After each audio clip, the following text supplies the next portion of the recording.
Good morning student. Subject biology, class 10th। इससे पहले आप लोग चैनल को लाइक करिए, शेयर करिए और सब्सक्राइब कीजिए, ठीक। इससे पहले लेक्चर में हमने आरबीसी को एक्सप्लेन किया था।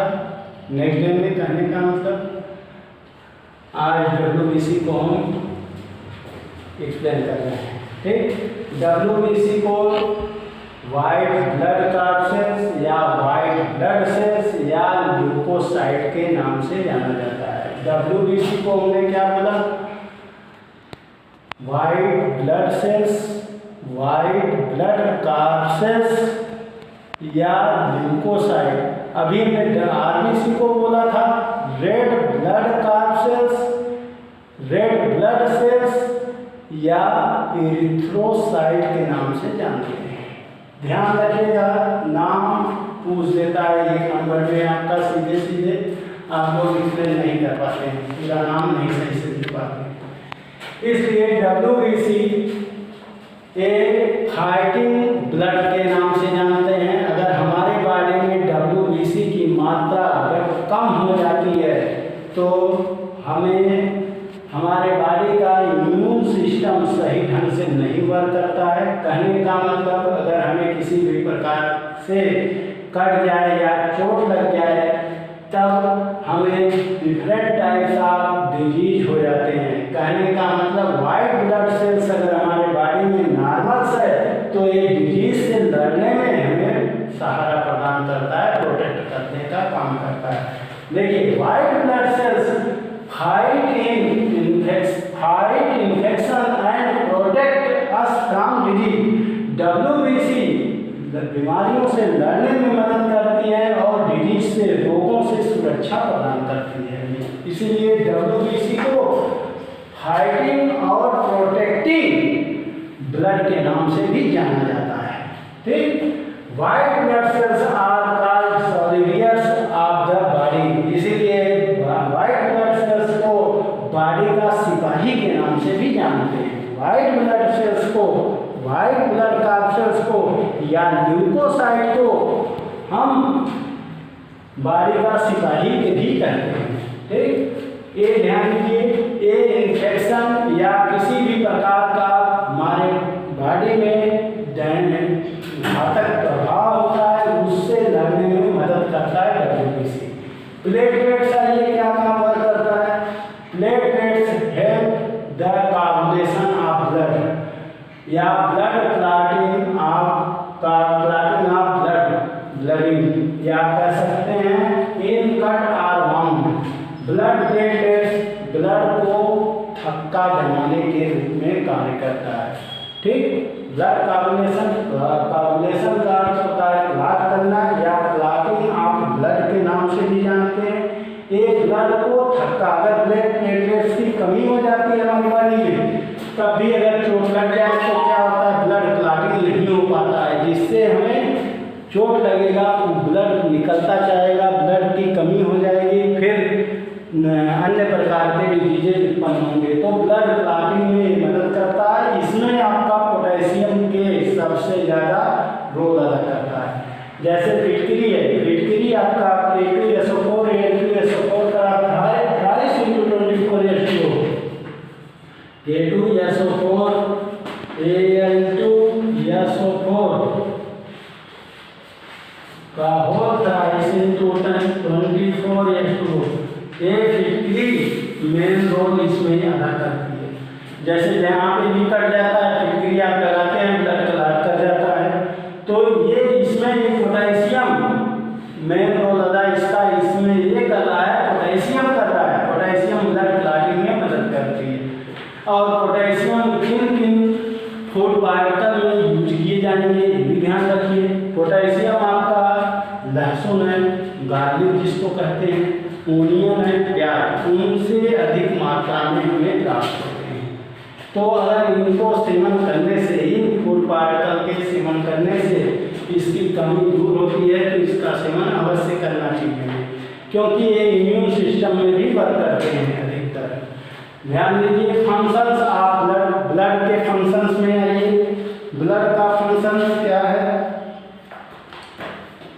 Blood carry oxygen, blood oxygen, oxygen जो है ब्लड जो है कैरी करेगा ऑक्सीजन को, ठीक, from the lungs to the different part of the body.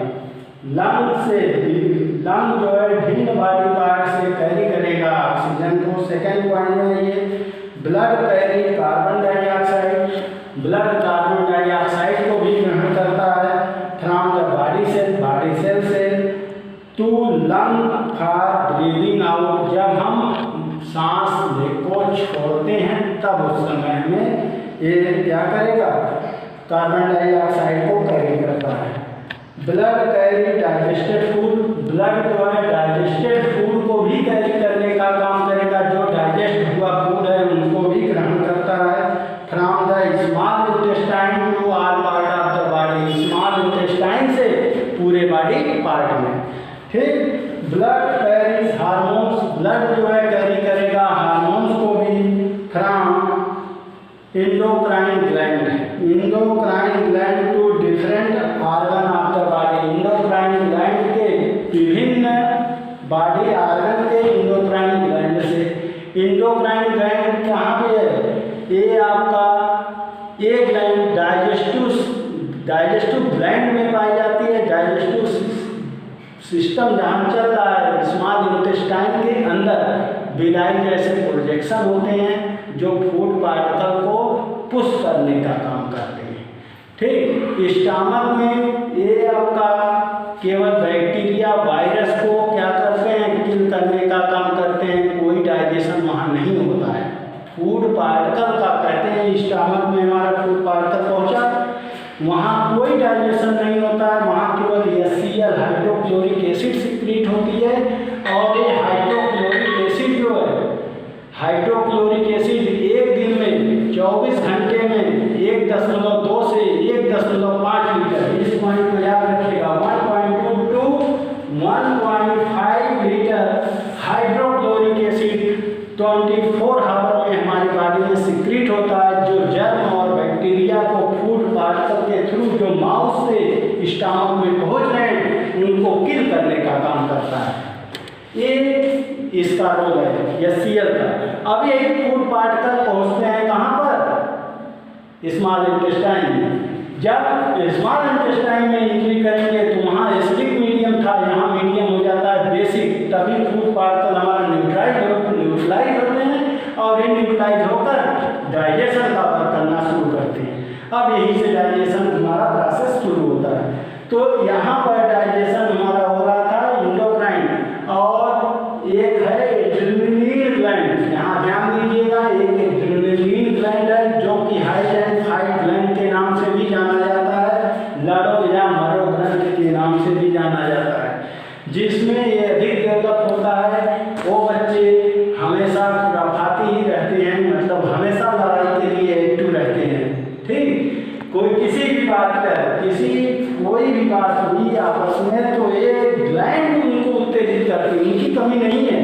ये हार्मोन पिट्यूटरी ग्लैंड से सिक्रीट होता है, पिट्यूटरी ग्लैंड उसको या तो काबू करे या इंडोक्राइन ग्लैंड उसी के नीचे पाई जाती है, पिट्यूटरी ग्लैंड के नीचे, और वही इनको एक्टिवेट करती है। चलो एक बार तो देखा जाएगा क्या होगा आगे को निष्कर्ष, लेकिन ये इंडोक्राइन ग्लैंड पर जो अपने को नियंत्रित रखा वो कभी लड़ाई से मतलब उसमें भाग नहीं, पार्टिसिपेट नहीं करेंगे, उनसे पीछे ही रहेंगे, ठीक। आगे बढ़ते हैं। हार्मोन की बात हो गई। Blood carries waste product, blood ग्रहण करता है वेस्ट प्रोडक्ट को भी, ठीक। वेस्ट प्रोडक्ट में कॉल्ड यूरिया, जिसको हम यूरिया कहते हैं। अब यहाँ यूरिया NH2CO NH2, ध्यान दीजिए NH2CO NH2 यूरिया का फार्मूला है। यूरिया का फॉर्मेशन होता है, यूरिक एसिड बर्न करते हैं, ध्यान दीजिएगा, यूरिन नहीं, यूरिन को आपका दूसरा चला जाएगा, उसी से बनता हुआ है यूरिया, NH2CO NH2 बना, ठीक। अब ये NH2CO NH2 जो है इसका डिस्कवर किया था सबसे पहले होलर ने, एक भी ध्यान रखिए, इसका डिस्कवर किया सबसे पहले किसने, WHO LAR फोरन ने सबसे पहले 1828 ईस्वी में किया था, ठीक, इन 1828 में किया था। तो यूरिया का निर्माण किया होलर ने, ये यूरिया में कन्वर्ट हो जाता है। ध्यान रखिएगा, जो बेस्ट प्रोडक्ट होगा यूरिया फ्रॉम लीवर, ये कहाँ से उत्पन्न होता है? लीवर से, to the kidney for the excretion in urine, urine के फॉर्म में होता है। अब देखिए कह रहे हैं यूरिया का फॉर्मेशन कहाँ से हो रहा है? यूरिन से हो रहा है। कि किसके एक्सक्रीशन से? किडनी के एक्सक्रीशन के दौरान। और किडनी में हमने एक्सप्लेन किया था, ये ध्यान देना, एक बाउमेन कैप्सूल होता है, एक कप जैसी संरचनाएं होती हैं, उसी में एक फिल्टर होती हैं, तब यहाँ आपका क्या होता है? यूरिन का सिक्रेशन होता है। ध्यान दीजिएगा इसको। Blood prevent the body from disease, blood सुरक्षा प्रदान करता है डिजीज से भी हमें। This is because why blood kill the bacteria, blood हमारा क्या है? व्हाइट ब्लड किल करता है बैक्टीरिया एंड अदर जर्म को भी। अगर मान लीजिए फूड पार्टिकल से बच के अगर चला गया ब्लड में किसी वजह से, फूड पार्टिकल में जर्म और बैक्टीरिया किसी वजह से या सीयर नहीं किल कर पाता है, तो ये WBC किल करने का काम करता है। हमारे ब्लड में अगर मान लीजिए किसी वजह से पहुंच भी गया, तो WBC वहाँ उनको किल कर देगा, ये ध्यान दीजिएगा। फिर नेक्स्ट पॉइंट आइए, blood regulate the body temperature, blood ही हमारा बॉडी टेम्परेचर को बनाए रखता है। This is because the blood capillary in our skin help to keep our temperature at 37 degree centigrade, और यही ब्लड हमारे बॉडी टेम्परेचर को कांस्टेंट बनाए रखता है 37 degree centigrade as a normal temperature के रूप में। ये ब्लड का था WBC, ब्लड का function WBC, RBC, plasma, blood platelets, चारों के फंक्शन इसी के अंतर्गत आते हैं। क्लियर? Thank you.